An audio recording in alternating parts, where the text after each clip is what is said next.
Welcome back to Energizing Bitcoin, welcome baby. back to I'm back. Energizing Bitcoin. I'm back. I wasn't here in episode 3. Woo, thank goodness. Technical Glad he's difficulties. back. Yeah, we can control the pace and won't be so boring to people. Freddie was roasting you for the 7-hour podcast marathon you did last night. Yeah, and it was actually probably the shortest one out of it actually was 3 we've done. Yeah. So we've already been here for an hour. So I know.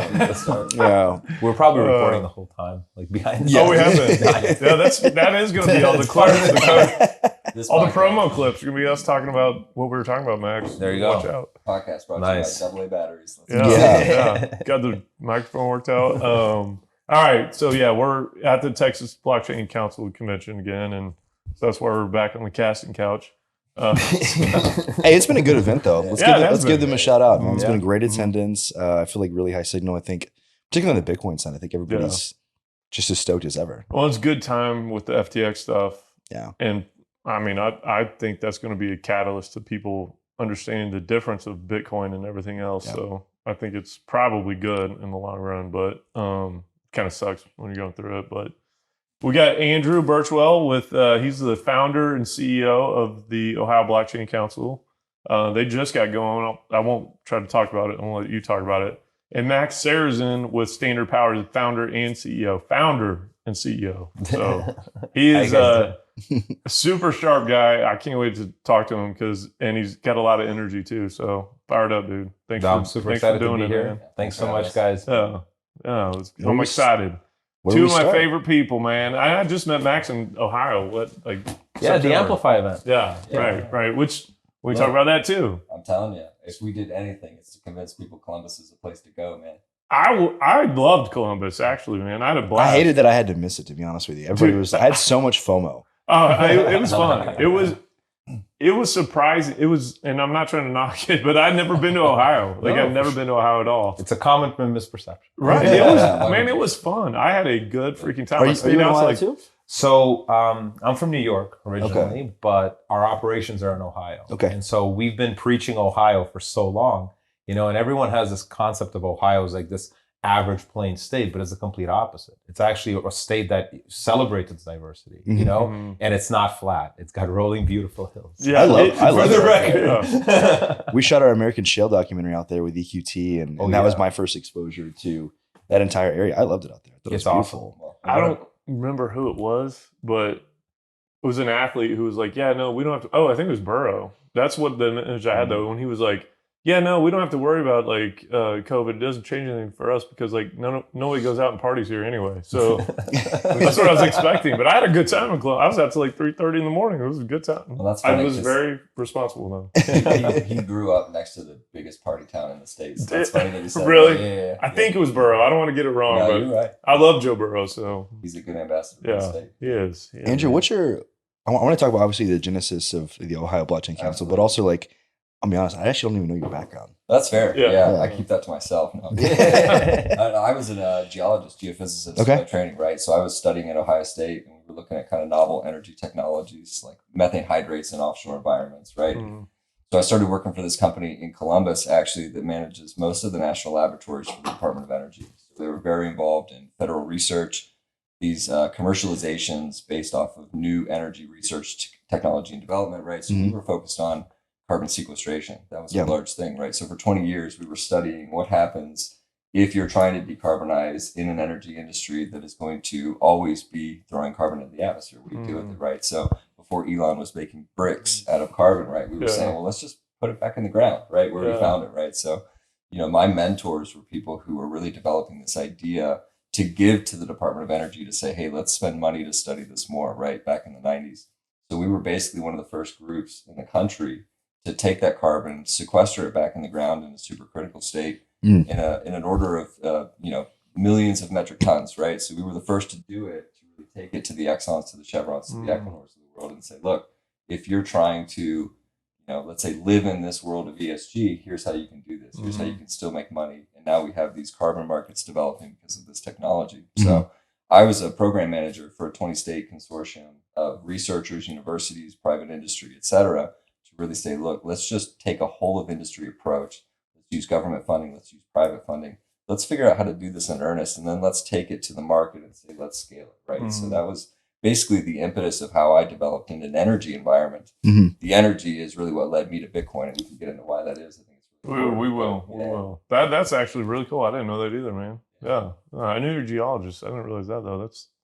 That's a big deal now. So everything's about the rocks. And and thinking back to the 90s, I did not realize that was something they were doing back then. So that's the thing, and I think what we're learning and what we're trying to accomplish within this organization and with our mission for Bitcoin and within this industry is how do we take these new concepts and get them in front of large stakeholders who maybe don't understand them, but can get the research-oriented apparatus of the federal bureaucracy, of the research institutions, of the universities, of private industry, and say, let's work together. Let's figure out what this really means, how we can really do something impactful for the world through this technology, right? So I'm very excited about that. I think, as with all things, we're learning as we come to these conferences, people from their individual perspectives, backgrounds, expertise are just coming to Bitcoin and saying, I'm here to help. Yeah, how can we work together, right? So I think it's the coolest thing. And totally agree. Texas Blockchain Council was the example. That's why we're here today is let's learn from those that are doing this out in front first and best. And then we just want to take the model, go back to Ohio and say, look, guys, you don't know this is coming yet, but it's coming and we're here. Yeah. That's awesome, man. Yeah, that is good. That's super cool. Max, what's your background, man? Oh, man. Varied background, but essentially I'm a developer. I'm out of New York City. We've either principally or co-developed over $2 billion worth of projects in the city. We have some cool skyscrapers. We have some cool projects in Soho on the Upper East Side.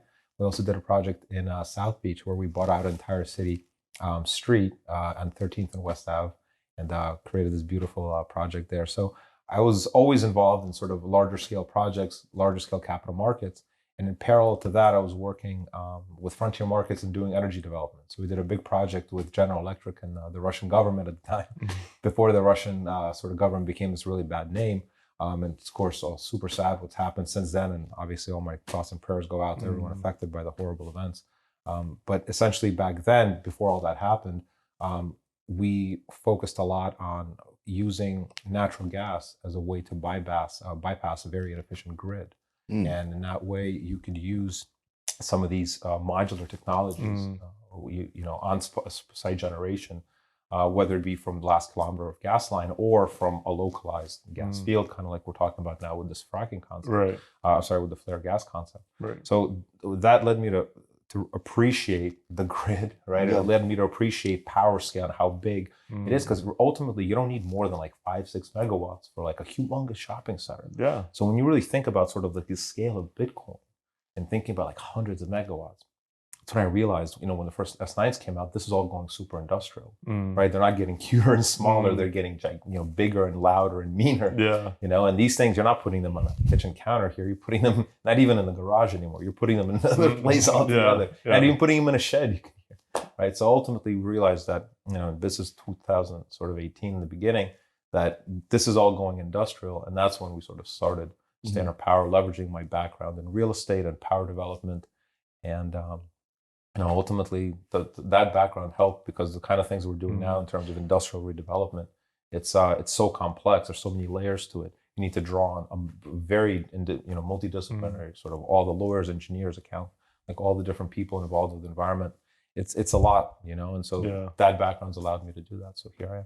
Well, and so look, I don't think enough people know in Texas, at least, about Standard Power, much about it. Like, do you mind giving an overview of like your operations and all kind of what y'all do? Yeah, absolutely. So Standard Power is a development company, and what we do is we redevelop industrial facilities that have been retired, and people don't know what to do with them. But the thing that they offer you is existing infrastructure, right? And not many communities want to have an additional substation or additional industrial facilities in a greenfield property, right? They're used to seeing a nice, beautiful field. Now you're going to tell them there's going to be this thing. Like, no, I don't think so. But if you come in and redevelop something that's already industrial, right, and something that's been applied to the community, they don't have any idea what to do with these things. But to you as a developer, as long as you have the vision to see it through, it gives you a low basis, right? And gives you all the infrastructure that's there and a community that is welcoming you, because you're doing them a huge favor. You're taking away this plight, that's the source of crime, and it's the other things, and turning it around into a useful type of an enterprise. So for them, it's great. And that's why we thought, looking at that type of a business model made sense, as opposed to going out in greenfield or doing some other things to start, because we thought that was the way that we would make the most impact, but also from a business standpoint, find a way to make it the most economical. Interesting. So going in and essentially retrofitting old school industrial stuff. Well, demolishing them. Oh, demolishing. Okay, not retrofitting. No. Using the same footprint. No, yeah, using the same footprint. That's sort of where some of that complexity is, because some of the old uses for these things, people say, oh, they used to create this many jobs. Yeah, but like an old paper mill, our first project in Coshocton, Ohio, also created a lot of nasty smells, right? Yeah. The paper mill smells like sulfur. It's disgusting. It's terrible, man. Horrible. You ever been to International Falls, Minnesota? No. Like crossing over to the Canada, dude, it freaking stinks. So bad. Coshocton, Ohio was supposed to be the capital of Ohio at one point. It was under strong consideration. But those type of industries, it's hard to grow a city that has that natural restriction. And so people, and this paper mill's been around since before, they ended before slavery, and so these communities are so used to these assets being there as part of just their DNA, and it's so hard for them to think about, like, how do we change this? What else could this possibly be? And so when you come to them and say, look, you can actually redevelop this whole thing, and this thing that you thought was going to be a play can actually take you to the future. It's pretty cool. That's awesome. It's very unique. Like they are. Everybody's in the mining space, it feels like, was doing a lot of the same stuff, right? Everybody was just kind of, you raise money, you go find a spot out in the middle of nowhere, try to build this new facility, all these different things. They're one of the only groups I know of that is like looking for old, distressed, like specific things that are already existing and kind of refurbishing them into a Bitcoin mining facility. Yeah. So you guys are actually building mining facilities itself. So not just like the power in the substation. For sure, that's right. So tell me your thesis. Like let's go, Max. So for us, basically the way we thought about it is, so if you're a miner, you have two decisions, right? Do you focus entirely on mining, or do you focus on infrastructure as well?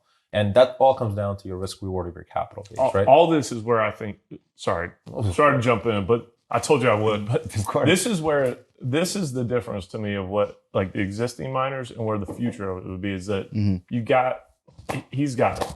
And like guys like you get energy too, like being more vertically integrated. Right. And understanding, like, that's where your power is. And you have so many options that come off of that too. That's right. Yeah. And owning your own self-gen is sort of a second level beyond this, but even just to connect to the grid and to have your own infrastructure, right? Because when you're talking about 50, 100 megawatts, you're no longer plugging this thing into the wall. You have a humongous facility. And if you think about, like, what is 50 megawatts in concept? It's not a huge amount of mining, sort of a nice level, but it's also an arc furnace for a humongous, steel mill, that's hundreds of acres. And so when you have this scale of demand, you have a different stakeholder base. You have your interconnection agreements with your utility. That's, you're essentially deciding and how to optimize connections to entire cities, at that level of scale. That involves so much community support, so much community development. So we figured, instead of sort of forcing it upon them, you start from the beginning and explain to the stakeholders what's going on, explain to them why this is awesome, explain from the very beginning. And then once you're opened up with the community support, then you can have as much scale as the lines can carry, essentially, right? As opposed to sort of forcing it upon them and saying, hey, listen, you have all the stuff that's going to be new, you have no idea what's going on, So we thought that this community first approach is important, but it also allows you to really focus on the redevelopment of the asset, because if you come into a community that's so small and you don't engage with them, they'll create permits out of thin air. You know what I'm saying? You'll just be stopped. It's the same thing on the oil and gas side. That's right, exactly. So and that's the thing. So a lot of our investors actually from Texas are oil and gas guys, because they understand this community development approach. They understand the large capital asset approach. And for us, if you think about Bitcoin mining, it's very similar to data centers in the sense that it uses the same infrastructure, but it requires the absolute most efficient type of infrastructure and service. Otherwise, you're just not going to stay in the network. And where do you find that, right? You can't go into, like in Ohio, there's New Albany where Facebook and Google are, but land is very expensive there, right? But if you look at these industrial sites, they offer a perfect combination of economic upside for the miner as well as for the community as well, right? And so for us, we thought about all the different ways of, okay, do we do co-location? Do we do any of these things? And we ultimately realized that you have to own the asset. And with the asset comes all the environmental liability, right? And so you have to be very careful, but because there's all these risks inherent to it, the last thing you can have is community resistance. And being a developer from New York City, let me tell you what community resistance means. and it means everything, right? Because then you're late on your interest payments, you're late on your on all your investor requests and all this stuff. So ultimately, if you in an industry, especially that's such an immediate demand for immediate action, right? Because halvings come in and they wipe out half of your revenue, so you have to have as maximum mining as possible, also the cheapest way as possible. And so you need to have maximum efficiency, and to be able to find all of that, we realized that looking at these communities and taking an ownership position, but by taking an ownership position, taking a real stakeholder position, improving the schooling programs, talking to local authorities and saying, okay, how can we improve traffic flow? Whatever it takes, right? How can we think about, municipal heating systems that can combine into this sort of thing in every way? Because then you're no longer a mystery, right? Then you're no longer like, who is this? What is this phantom money they're talking about? You're just now a data center company that's focused on smaller cities as opposed to bigger cities, and that's it. And that allows people to sort of not be nervous about it and to hear out all the positives. Yeah. And so you get your low basis, you get your community support, right? And it's a nice I'd imagine one of the challenges that I've heard kind of from the community is that, especially when you're approaching investors, it's like, oh, we get either the Bitcoin mining side, we don't get the energy side, or it's like we get the energy side and we don't get the Bitcoin mining side. Oh, listen, the investor community is not only that, plus you have to wrap it up in cryptographic explanations of SHA-256 and what that means and why we need the power to begin with. Yeah. Right. So there are a lot of layers, and that's something we've been talking about, is that how do we educate people about the value of this? How do we explain cryptography that's simple to understand? Right. And it's sort of, you have to find a balance between how far do you go down the rabbit hole with people, and how far do you say, look, this is just the latest iteration of the latest technology, and this is the type of thing that essentially requires you to have a power use that is what it is. I personally think that the more we can explain the concepts, the difficult concepts to people, and the more we can find a way to explain really abstract concepts to people that are, your I don't want to say your average person, but the better it is for us. And I like to try to explain cryptography to people, and I like to try to explain that you have a certain minimum amount of power you need to draw to be able to run processing. But those type of things and those type of education programs and those type of that type of an approach, I think, really ultimately helps. Absolutely. Yeah. Absolutely. That I'm sorry, go back, but the community stuff you're talking about, that you guys are obviously helping a lot with that, with the blockchain council, and I met you at Amplify. I've known you a while, Andrew, but I met you, Max, at Amplify, which was a great event. Why don't you talk about that a little bit, just kind of tell them what it was, and of course, and what you mentioned the Texas Blockchain Council. You've worked closely with Lee, I'm sure. They are the example, right? Yeah, and that's, I think, as much as I'm an Ohio guy, I'm not going to be antagonistic. Texas is the start; it's the place to be. But I think what Max was talking about, really, which is the different levels of stakeholders in the communities on board. I think what I noticed right away, and we heard the mayor speak about this at Amplify, which, thank you. I'm really thrilled that people were happy about the event, and can't wait to do it next year. Hope to see you there.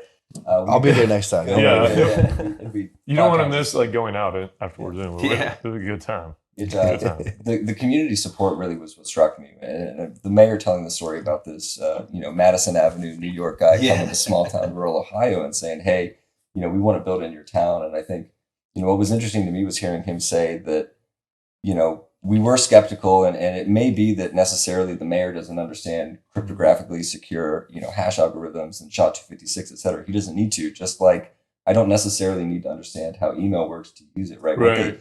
What they said and what they did was we took a chance on something new in a legacy environment of manufacturing and industry that had been dispirited. This is what I noticed right away, and Max told the story really well, was that this was a population of people that once they lost the paper mill, which you talk about getting kicked while you're down, the paper mill, dirtied the groundwater, snuck up the town, and then it left. So they lost all the jobs, right? Right. So, when we were at this site visit, the ribbon cutting ceremony, and I spoke to a man that worked at that paper mill for 25 years. And he just wanted to see what it was. I know that man doesn't know Bitcoin. I know he doesn't understand what it is. But he came to the site to see it because he said, I'm just glad there's something here, right? So this, to me, was always a story of revitalizing a dispirited population and community of people. And I recognized pretty immediately, if that mayor was willing to take a chance on this industry, I know there are 100 other small towns all over the state that could do the same thing. And that's why I asked him at the event, what would you say to other mayors that might be, let's say, skeptical or not necessarily leaning into this? He said, just be willing to be surprised, take a chance on something, right? Yeah, Which that goes back to what you guys were talking about in the car. Like, he mentioned, say that again if you can, because I'll screw it all up. But you're a conservative from New York that went and did a deal with a Democrat in a very conservative county, right? So that's the thing, and that's, you know, so one of the things that we talked about, and Ted Cruz said that very nicely today, is ultimately one of the things that can unite us is this concept of, hey, you know, despite of all of our differences, we're here for our families because we're here to support, create jobs, create wealth, right? And ultimately, what kind of family you want to have, that's up to you, you know. But the fact that we're here to support that, and that's something that, you know, and what Andrew was talking about, you know, when we came in to look at the site, we asked them, like, why didn't you make it into a special opportunity zone? Not that we care. We're not going to make a decision on it. But, you know, I don't know if anybody knows, special opportunity zones allow you to not pay any taxes as long as you sort of hold it for 10 years and over. So sort of perfect for this, right? And it was free. Essentially, any governor can go and apply for this thing, and there's no reason they would get rejected, basically. And I remember what they told me. He said, well, you know, we didn't think anyone would pay attention. We didn't think anybody would care, so we didn't even bother. They said we had no hope, and that's it. And they didn't even do it. And that struck me like, can you believe how low people feel to not even try to do something free that could attract their salvation, you know? And that's when I realized this is something way more powerful than just like, hey, let's find an efficient, you know, environment for money. Man, I honestly think that's the biggest area of education that needs to come, is not even just that, but like just there are some real moral cases even for Bitcoin mining, and like humanitarian type issues for Bitcoin and Bitcoin mining, and it gets overlooked because of where we live. You know what I mean? We don't have to deal with the same problems that a lot of places deal with, and like electrical grids being very vulnerable. Ours is more vulnerable than we like to pretend, but you look in places, I refer to El Salvador a lot just because I go down there, but El Salvador and places like that, it's like what we're doing now will actually help prove up the case of what Bitcoin can do for the grid, and then you can outsource it to other places. And I know we're going to Marshall on at some point talk about Africa, but that's a reality. That's all real stuff, and like bringing hope for jobs and refurbishing things. Yeah. Well, and it's resiliency within the grid, but I think, and I say this a lot to people, we talk a lot about banking the unbanked, and when we do that, we look outward and we say, well, what about Africa? What about Latin America, et cetera? What about rural Appalachia? We don't really talk about that or recognize it as much. And I think this is where we as privileged individuals maybe lose the actual use case that's real right now, right? El Salvador understands this. People who were trying to take their wealth out of Ukraine when things got really messy, this is a use case that's useful right now. But when it comes to dispirited populations of people that don't have access to the things we have access to, now go to the Ohio River Valley right now and recognize the amount of people right now that could benefit from this right away. You just don't know about it. And this is part of the mission that we're trying to affect, is let's take the industrial use case of what we're building to talk about what comes after we build this, right? Because it isn't just they're using power, which is a tax revenue for the city. It's the city is now talking about how do we incorporate this technology into our day-to-day lives? How do we get this to be to the benefit of our population, right? So it's Coshocton, and then it's 100 other towns all over the Ohio River Valley that all you need is access to the internet, which we can do everywhere. Yeah, we can do it everywhere now. That's the thing. I mean, if you look at development economics, like one of the biggest problems is how do you develop rural communities, right? How do you develop these frontier markets? And, you know, because they're not typically economic, right? And so, but this does that, right? And this is one of the best ways. And it's, you know, one of the first things that happened when we came in, the lines got upgraded. You know so, but that's a big deal. That's a huge deal. Like people ignore some of this stuff. It's like the biggest issue in Texas right now is we don't have enough transmission lines. That's right. We don't have enough. We can get all the new generation. Texas and everyone else. Right. Yeah, I mean, everywhere it's a problem. But it's like we got all this new renewable projects coming online. We don't know how to get the power to the market. That's right. Because there's not enough transmission lines. So it's like, that's a big deal. Like that you guys come in and you provide a service, lines get upgraded. That's right. So that benefits everyone. That's a huge thing. And, you know, right now there's a whole new substation that they're thinking about increasing by a few hundred megawatts. Well, guess what? Forget about Bitcoin mining. It can attract pretty much anything. Right. The cool thing that's really exciting for me as a sort of a developer in large scale is that Bitcoin gives so much scale relative to other things. Oh yeah, dude. That you can plan a lot of communities around. Like people are trying to plan communities around geothermal. That's great. But you can definitely, if you incorporate Bitcoin mining into your general sort of facility of your city, you can have heat, you can have a power draw that enables you, like we talked about just now, to add grid resiliency. And ultimately, you create a sub-ecosystem also. I mean, if you think about it, these are tech jobs, but these are easy to get jobs, right? These are easy to train jobs. IT, basic electrical things. These are things that any community can generate. So you're not bringing a bunch of high-paid people from out of state. You're bringing in the people, and you're helping the local schools generate those people, and they can. And that's really the very exciting part, because it's the longevity of it, right? It's not some transient thing. It's a way for the community to really get excited, because now they have a reason to get excited. Right. And I feel like Chad's been like the greatest. Oh, he's been good. The greatest spokesperson for that, and going out to I forget the town where I was. Rockdale. Rockdale. Ryan's done a great, fantastic. They like are leading how we had a slightly engagement, but of course what they've done is fantastic. And again, a lot of people gave them a lot of crap because of what happened. They bought Whinstone back then, and them and Marathon had totally different sort of strategies in terms of where you go. And I think the way that they're looking at it, very large scale sites, because you get that, the maximum sort of economies of scale, but then you also have maximum effect on the community. Right. Because at that point, when you're investing so much infrastructure, and building a school doesn't become so overwhelmingly crazy as a proposal as if you're doing like a 5 megawatt site. You're not building anything at that point, you know what I'm saying? Yeah, that's true. That is true. And the word is ecosystem, right? And I think this is the right way to start thinking about this, right? Which is Brandon Quittem's Bitcoin is mycelium argument really lands with me, because what we're doing is we're seeding the ecosystem through this initiative. It's not just Bitcoin mining, it's what gets built around it and after it through this process, right? So now we have these federal initiatives. The Department of Energy, through the Inflation Reduction Act, which of course is the most aptly named bill in the history of America. Inflation Acceleration Act, some call it. But they just put out an RFI for $1 billion to electrify rural communities, right? And they're looking for information about how can we do this most effectively. And I know that those people are not thinking that. Right. I was going to say, how much. But to us, it was like ding. It makes the most sense in the world. So this is, I think, our mission. It's in what Chad and this guys at Riot do really well is tell a good story. Talk about how this isn't just about making a good business and building the biggest Bitcoin mine, but how do we redevelop a community, and then how do we do it over and over and over again? That's right. Yeah. Yeah. I mean, like you think about we have a hard enough time getting people to understand why Bitcoin has a value. And then you throw on it, getting them to understand Bitcoin mining actually has a value. And I think it actually has more of a direct value to people on their everyday lives, more immediate even than Bitcoin does. For sure. And, that's the thing. The thing that people just have to remember is that the processing and the secure network is the value, right? Everything else is derivative of it. If we lived in a perfect world where nobody got hacked, everything was secured, we didn't need to trust anyone, it'd be great. Bitcoin would be valued at $0. You know what I'm saying? But sadly and unfortunately, we're in a world where we're so desensitized. How many people have gotten hacked? How many times they even report like, billion, person hack, like $1 billion hack. Nobody even cares anymore, because it's like, of course, I'm probably 10 of me out there somewhere. But that's why Bitcoin's so valuable, is because ultimately it's just information security.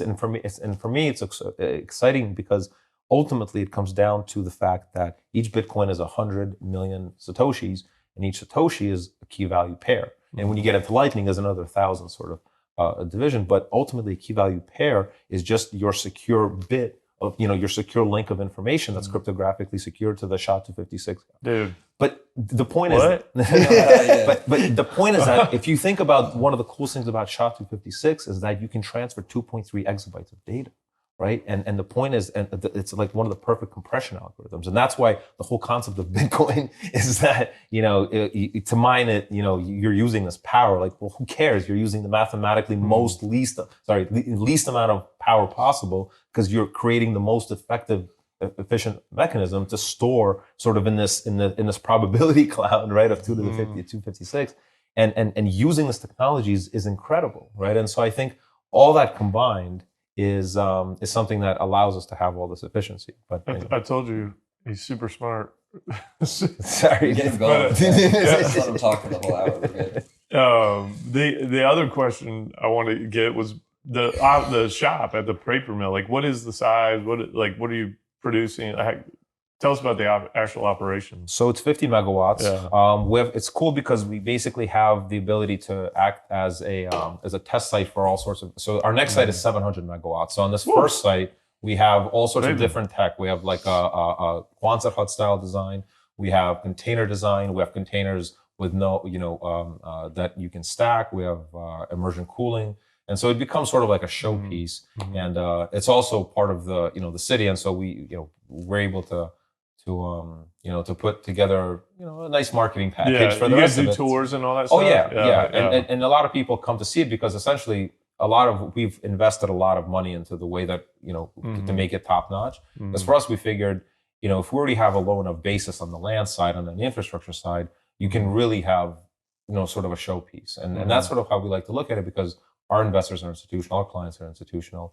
And so we think we've done a decent job of putting that site together. And now, of course, we're excited for the next stage, which is we're developing. When do you think that'll be? So we are already doing work. Conesville in Ohio is a 1.8 gigawatt former coal-fired power plant. And that's super exciting because we're able to show that you can take retired coal-fired power plants as an owner of the site and then make it more economic, like 2 to 3 years ahead of schedule, which allows you to accelerate coal-fired power plant retirement, which isn't such a bad thing, Man, that's awesome. So we're doing 50 megawatts of immersion there, starting in sometime in May, and then we're doing another 100 megawatts of hydro, the Bitmain's hydro. Oh, you're using the Bitmain? Yeah. What do you think of those Watts miners? So M53s. So it's interesting because right now it's all about how your price point is versus the infrastructure that it requires. Because the Watts miners and the Bitmain miners, they do require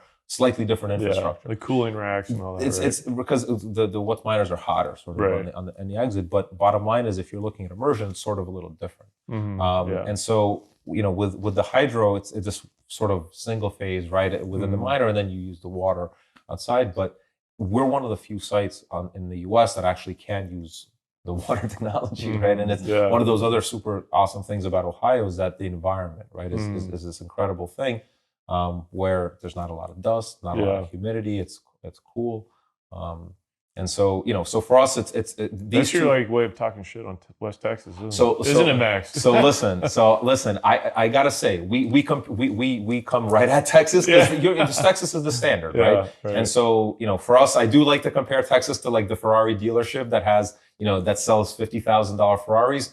It's all fine and well, except the parking lot's empty. There's like 30 gigawatts of demand you're saying here, and there's no way Texas is getting 30 gigawatts. No way. So, it's great, but, more, incentive for Texas to generate. But listen, Texas has done a fantastic job, right? And I think some of the things that it could use, like a capacity market for more grid stability, is one of the few things I think it could learn from PJM. But ultimately, it's done a great job. I mean, the full deregulation is awesome, and that's something we hope for sometime in Ohio. Is the Blockchain Council going to help with that? Oh, we are absolutely. It is on. Come on, Andrew. We are.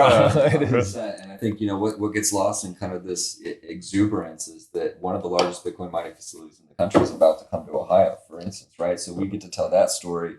That story becomes a wedge for us to say, look, this is just the beginning of what's happening. Yeah, and then we get to say, hey, weather's a little better in Ohio. We've got groundwater in spades, right? And all of a sudden, and really the story I've been trying to tell is Ohio has everything. I think Texas is out in front for so many reasons that it deserves to be and should be, right? But you get to West Texas, it's a different environment, right? It's very different. Water is not good out there at all. So you talk about corrosiveness in the groundwater, all those other things that people don't really think about. And then all of a sudden, Ohio becomes the premier place to be doing this. And we know it. And this is, when Max and I first talked, I realized I thought I was bullish on Ohio. And this guy from New York really sold me on But that's the thing. Like, you have to, when you take into consideration all these things, like, for example, fans on containers, right? Say air cooled. You can't not use fans here. Yeah, you have fucking using the fans, right? Fans are 3.5 to 7.5% of your utilization, depending on the efficiency of the fans. That's a big deal. That's an equivalent of mining. Then convert that back at about $1.50 per megawatt hour from your uptime per percent, and then you're back to like, holy shit, I'm not efficient at all. Right. That's the stuff people don't think about. There's you got to think about the things stuff like that. Like, especially look at now with the mining profitability where it's at. It's like, dude, 2%, 3%, 7%. That's right. Is that why you guys are looking at the immersion? So, we love immersion. I mean, immersion essentially, like the biggest misconception about immersion is that it makes things more efficient. The only thing it doesn't. The only thing it makes more efficient is that your use of the mining box and your use of the container box, you just draw more power, you draw more compute from the same footprint, right? But your actual joules per terahash actually like go down a little bit. You know, sorry, up. Reverse They become less that, efficient. right? Yeah. So basically, yeah, they go. So basically, you know, it's great though because full immersion has no water use, right? Like so, or very little, much less, right? So like we focus, and there's two types of immersion. There's single phase and there's this two phase. So we focus with a company called Liquid Stack on two phase immersion, but really for data centers, not so much for mining because it's a little too, you know, for us. It's all about cost management, and two phases though now showing to be more resilient than single phase, with a lot of single phase systems sort of breaking a little bit now on people, which is pissing people off. So you guys are doing mining, but also doing data centers, and I've heard that from multiple people. How do you make the decision of which one to do? So anytime I have to decide really hard, I go for both, you know? So you just mix them together? So for us, the concept is the time of delivery, right? So for Bitcoin mining, you can put them into a site that's just starting to be developed and nobody couldn't get those shits, right? Yeah. But if you're not putting a nice data center with a nice campus that they expect into something that's like half a developed site, because, you know, half, you know, or a demoed site. And so the cool thing is that you can make the sites economic by putting Bitcoin first, and then following up with the data center that has a longer lead time of marketing anyway, right? And so that's the thing. And for us, using immersion cooling for data centers is very cool because if you look at data centers traditionally, they're really complex, but they're really complex because of the air management. And they're structurally complex because you have to put heavy-ass HVACs on the roof.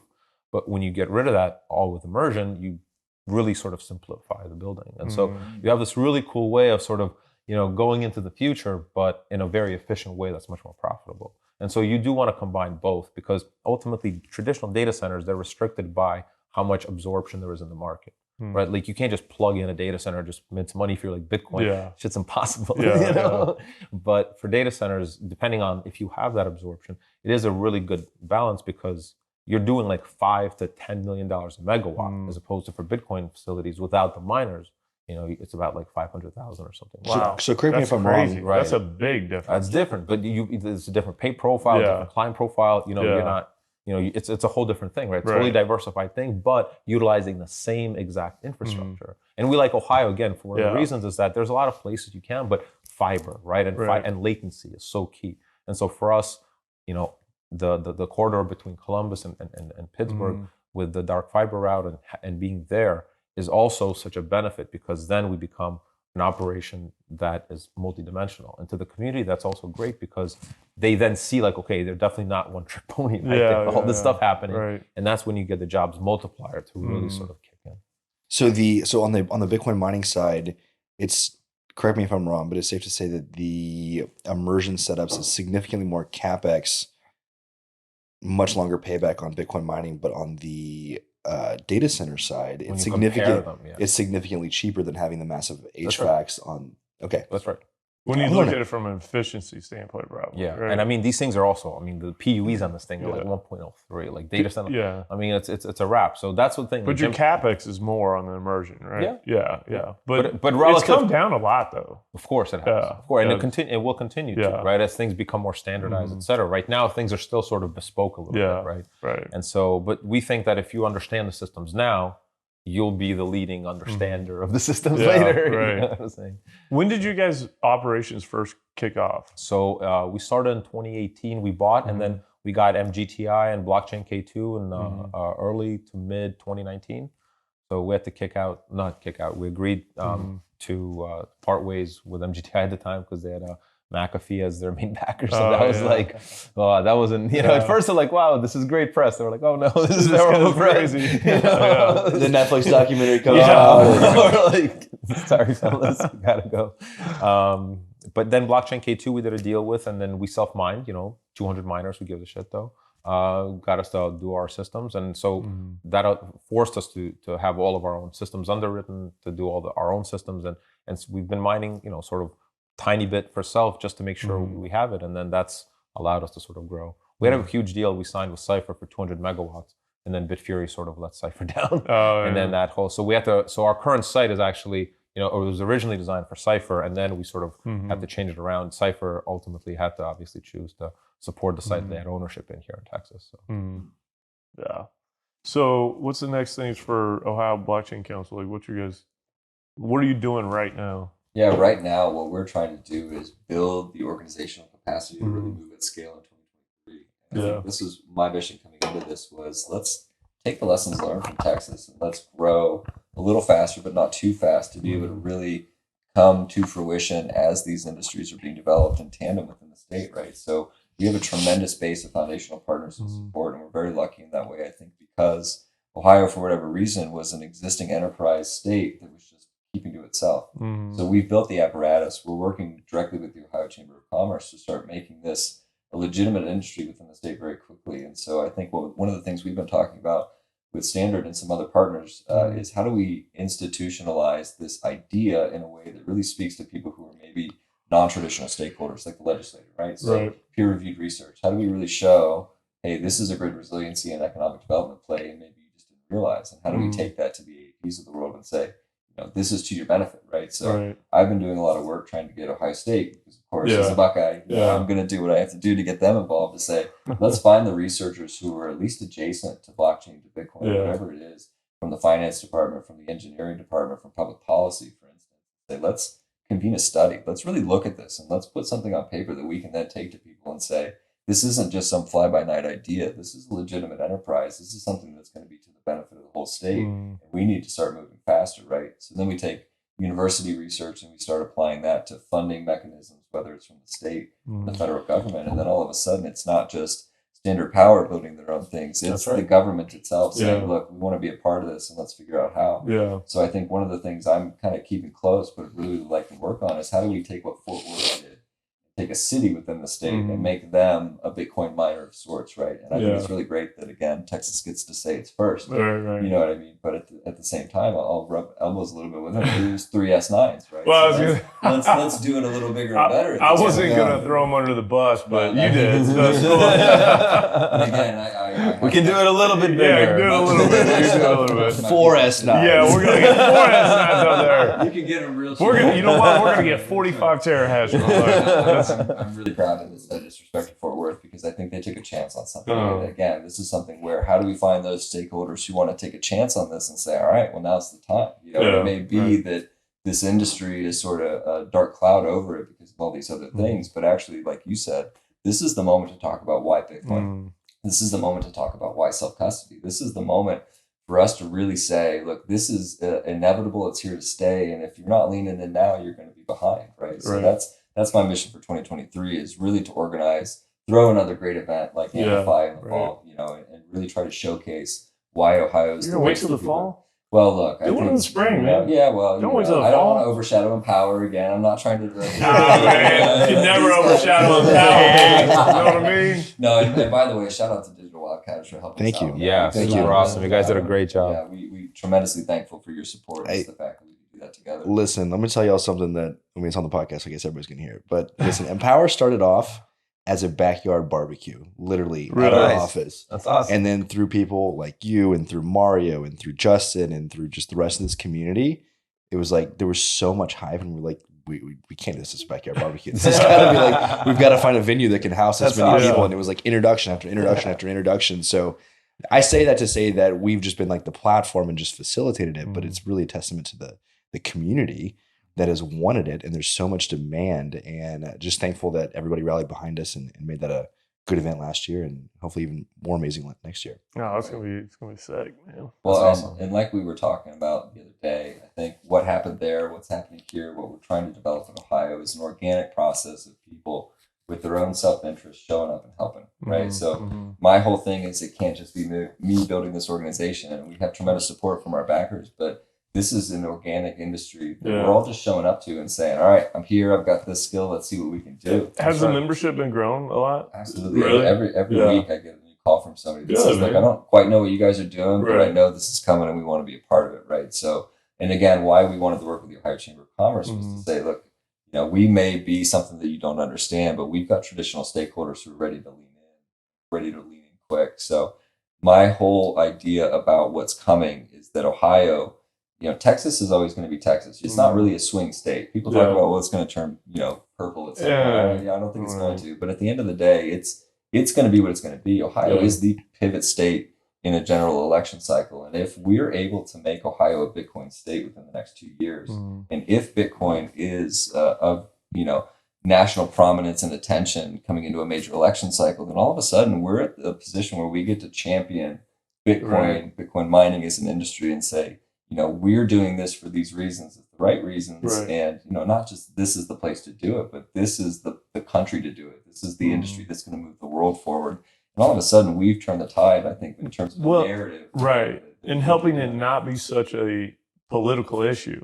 We don't want it to be a political party, platform issue for one party versus the other. If anything, we need the Bitcoin party. Right. Honestly, man. What we've been talking about today is that it actually is a uniting factor, right? And what you were saying is that, I'm a conservative from New York, but I came to a conservative area and was able to work just fine with a Democratic mayor, in Coshocton, and it never came up. Yeah. Never. Right. It doesn't, because when you're aligned on purpose, on progress and helping the kids have a better future, stuff doesn't matter, it falls away. Well, man, I'll be honest, and I know this might not sound great, and maybe it gets edited out, but I don't like the federal side of it being the focal point of the talking points, because the reality is the states matter and the localities matter. And that's 100%. And that's the reality for so many things in politics, is that we're so caught up in worrying about who the president is, who this is. Man, go vote so you can take care of this city. That's right. More power to the states. Right. And this is the thing. They impact you on a daily basis. Absolutely. You know what I mean? That's the whole point of the states. You should move wherever you want freely within the United States to live in a place where you agree with them. Yeah. So it's that's where we need it to be, and it's good to know that places like Ohio and what's that mayor's name? He was solid. Mayor Mark Mills. Mark Mills. Yeah, he's awesome. He's amazing. Right. Well, and I do think this is the era of the governors. And I think, we sort of went too heavy federalized. And I think that's coming back to the states a little bit. It annoys the shit out of me. Well, it should, right? Because I think things are inefficient when they're centralized. And this is Bitcoin in a nutshell, right? We're in the effort of decentralizing power structures such that we all have a little more say in our day-to-day, whether it's from a money perspective, whether it's from a rules perspective.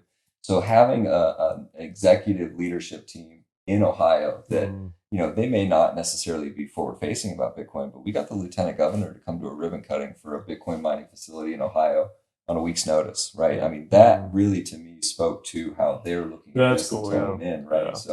If I'm encouraged by anything, it's that we at least have a state jurisdiction from a policy perspective, from a legislative perspective, right? They passed a pro-crypto bill, I think is how they phrased it, right? It's neither here nor there. We'll fix them one of these days. By the way, about the first, Ohio is the first to pass a law that you can pay the business taxes on a bunch of them, 39 or something. In Bitcoin? Yeah, actually, the partner website, it ended up shutting down because there was so little use, which is so stupid. But the point is that the state initiative was there, and that's when we were actually raising money back then. We were saying, look, our state is fine. I don't know about New York, but these guys are good. And that was so important to us, because ultimately you have to commit so much capital. You're right, man. That helps investors get over a hurdle 100%. Because the biggest hurdle they have every time I talk to investors is what's going to happen. I don't know how this is going to get treated. And if the state is signaling by passing legislation like that, it's that.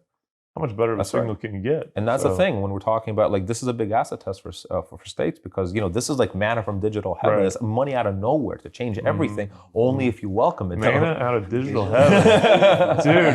Hey, there's gonna have to be Adam Power. That's the headline. Manna out of digital heaven. I feel like that's an activation that you make of just Bitcoin just falling from the sky. Yeah, I'm making a meme for that, man. That's a good one. Well, and we actually got that message not in those literal words. I would love to do that. Actually, I'm going to start an entity with that, man. I've got the website down. Dang it. We had the lieutenant governor speaking at this ribbon cutting, and I think Dennis Porter, shout out to Dennis for coming out, by the way, because I think he's a tremendous champion. He's done a great job, Yep. But he was in his ear beforehand, and then the lieutenant governor gets up there and he's giving his spiel, and he's saying, look, this was a town that used to be a paper mill that used to print money. And now we're putting Bitcoin mining facilities into here that are also printing digital money, and it's something we're thinking about, right? Yeah. So that's cool, digital heaven. I think this is a concept they can grasp quickly if we show up, if we talk to them, right? If right people are in their ears saying, it's Bitcoin, not blockchain. It's Bitcoin, not crypto, right? All these things which we get our foot in the door with blockchain. A lot of people give us a little grief about this. Why didn't you call it the Bitcoin Council? And I get it. I'm on board. I'm a maximalist. I'm the same way.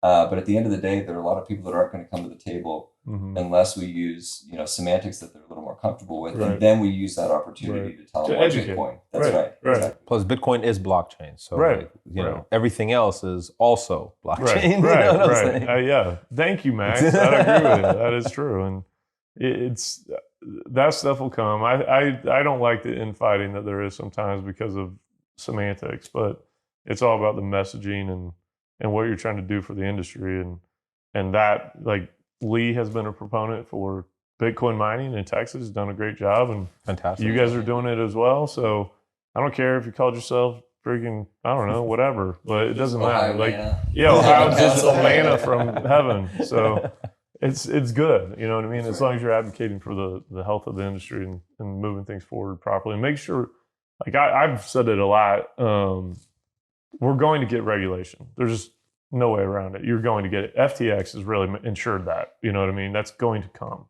But we need people like you guys to advocate and educate to make sure we get reasonable, rational regulation. And That's right. If we don't, then that's how you end up with the irrational regulation that kills the industry. That's right. And regulation isn't a bad thing necessarily. You know what I'm saying? Like, it'll help with adoption and that's the investment. point. Like, a lot of institutions are on the sidelines because they're like, we don't know. Like, I can't invest $20 billion into something I have no regulatory sight. What's going to happen to my investment? That's right. Like, and when you don't have, when you don't have a framework to even think about it with your legal team, like, you just won't do it. You know. And so ultimately, it's exactly what you said. It's about guiding and educating the legislators. That's what we're doing. It's just everything we can. And Dennis, and we're working closely with him too, in the sense that this isn't something you need to be afraid of. This is something you need to understand. And these are forces that you can direct for the good of your community. Right. So shout out to Ted Cruz, because at Empower, we were talking with his team and they were like, he'll come. He has one request. And I was like, cool, what is it? He was like, can you put together 20 to 25 of the top miners that are going to be there in Empower for a nice little session the next morning over breakfast? And so we had about 3.5 hours, and he comes in, his whole team's in there, and we've got everybody kind of represented. We all go around the room, talk about what we're doing, what we're working on and stuff. And he's just sitting there the entire time, just taking notes, and had really, really good questions, really thoughtful questions. The team chimed in with a lot of different things. And so to me, it seemed very genuine that he was truly trying to understand this space. He was asking, how do we regulate this? His wife was chiming in stuff. So he was great today. He explained Bitcoin mining, like all the benefits, point generation for for renewables. He was great. So you could see that he really did, make an effort to understand it and seize the benefit. And I do agree. I agree with that. And I think from the past year, even like in January, there was a House hearing on cryptocurrencies and energy use and all that. And it was more of an educational type hearing. Do you remember it? It was late January. Well, I did have a chance to visit with a lot of the congressional offices about kind of questions and things like that. And man, I'm not gonna lie, like they didn't know anything. It was green, real green. Where it's at now, though, I've already seen a dramatic education uplift on that's great. The staffers. Right. You know what I mean? And they're ultimately... Those are the keys, those right? Are the keys, yeah, of course. Right. The guys, these bills, they're like 10,000 pages. No one's reading them. No one's reading it. Yeah, no one's reading that stuff. None of them are. I don't care what they say. But yeah, like the staffer level is really improved from an education standpoint. So that's great. It does have a lot to do with like you guys and Lee and those folks getting in there and making sure that they're working with those people. And yeah, I know there's different crowds in the Bitcoin world that want you to, not visit with politicians, whatever. And it's a fine line. Nothing's ever black and white. Yeah, the politicians represent you. Right. You know what I'm saying? Like if you want them to represent someone not in your interest, then that's your fault. Right. And it goes back to even the constituencies we got to keep educating because they vote on these people. That's right. We still have people that are asking where are the pickaxes. Right. We've got a long way to go. Yeah, we do. But we've committed to doing a quarterly update. On our end with the legislators, doing an annual update. Then we're looking forward to it. We're working very closely with with other organizations, and that's the point. Like what we see is in Ohio is this interesting dynamic between sort of the Ohio Manufacturers Association that represents the people that use the power and the Chamber of Commerce that represents all business, right? So ultimately also the utility. And so we become, and the Bitcoin miners become a nice pivot to bring it all together and to say, okay, this is how we can make us all work, right? And so I think what we're trying to do and what was happening in Texas, but what I think everyone else around the country should do is to have these regular meetings, right, with all the councils that they're having at their local state levels to really explain it, because again, it is just about getting in front of them. And the concepts, ultimately, when you say it enough times, like you're like, oh, wow, I can explain cryptography pretty quickly. You know? You will get it, you know, and people will get it also. It's just about putting the work in. And that's just really what it comes down to. Well, shameless plug for us doing this. I mean, this is the entire point, right? It's education. Content is the highest form of leverage in this generation. And so obviously I love what we're doing, but it's not just up, like everything is so decentralized these days. We all have phones. We all have the ability to have social media. That's right. And it's up to us to tell these stories. And I've gone on stage multiple times and talk shit to the oil and gas industry. And I said, listen, y'all looked, I was like, it's you guys, you the gray hairs, you look to the Exxons and the Chevrons and the APIs, take control and like put up, you know, content and have this narrative. And it didn't work, you know? And look where we're at now. And I was like, so make up for it. What are you doing now? You have a cell phone, you have TikTok, you have Instagram, you got LinkedIn, put up the content and tell those stories. And so it's literally, it's up to all of us. Speaking of TikTok, I give a plug for my boy Mardo Tochez at the El Salvador embassy. That dude, he's like becoming a TikTok star. Nice. He's getting all. I think he's got like 200,000 followers now or something. He's got the dance down. Yeah. He told me he hasn't danced yet. So wow, he's famous without the dance. Without that, what a guy! Serious business. That's some serious stuff. So well, and I knew we needed a meme budget right away. Right, this is the game. Right, this is the economy we're in. We need to tell stories, but we need to tell them effectively. We need to be clever. We need to be out in front of, I think, a younger generation. Right, absolutely. We're going to be the staffers. We're going to be these congresspeople. It's going to be the younger generation just graduating. Right, so reaching them through stories, through experience, right? You guys do a great job of throwing events that people want to go to. And I think I saw this on Twitter and you put it on your promo. Like, I don't think I want to go to another energy conference not thrown by digital. Right? Like, they're boring, man.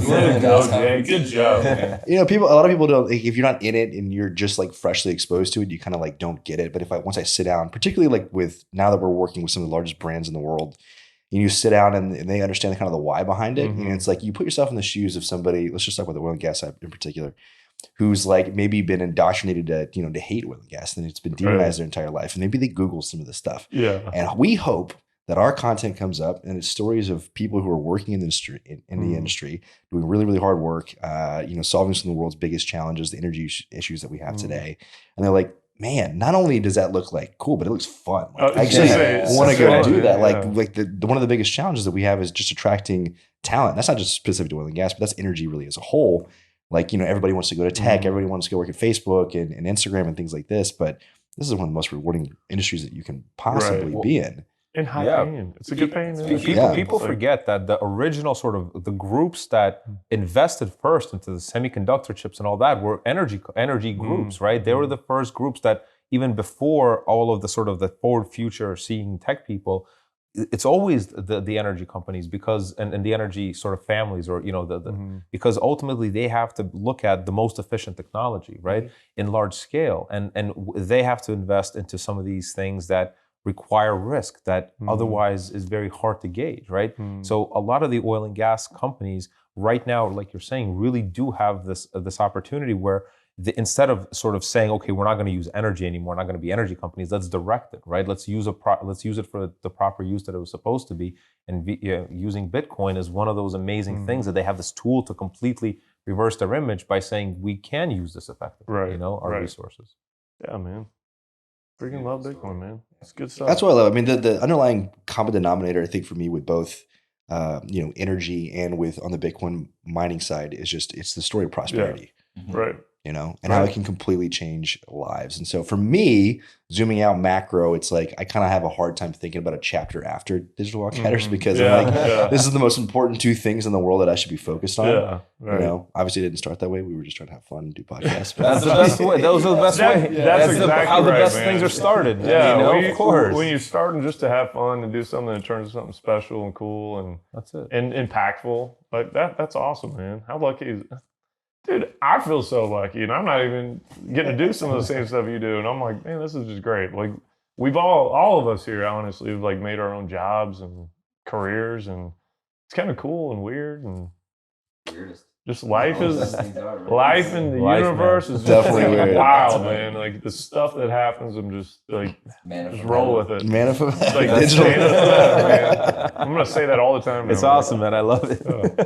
It's cool. Well, I don't know, man. I mean, I don't have anything else to ask, but you guys want to go get some food? Yeah, let's go get some dinner. Let's go get some food. I gotta make the speech for Dennis also to announce some of those gifts. Oh, yeah.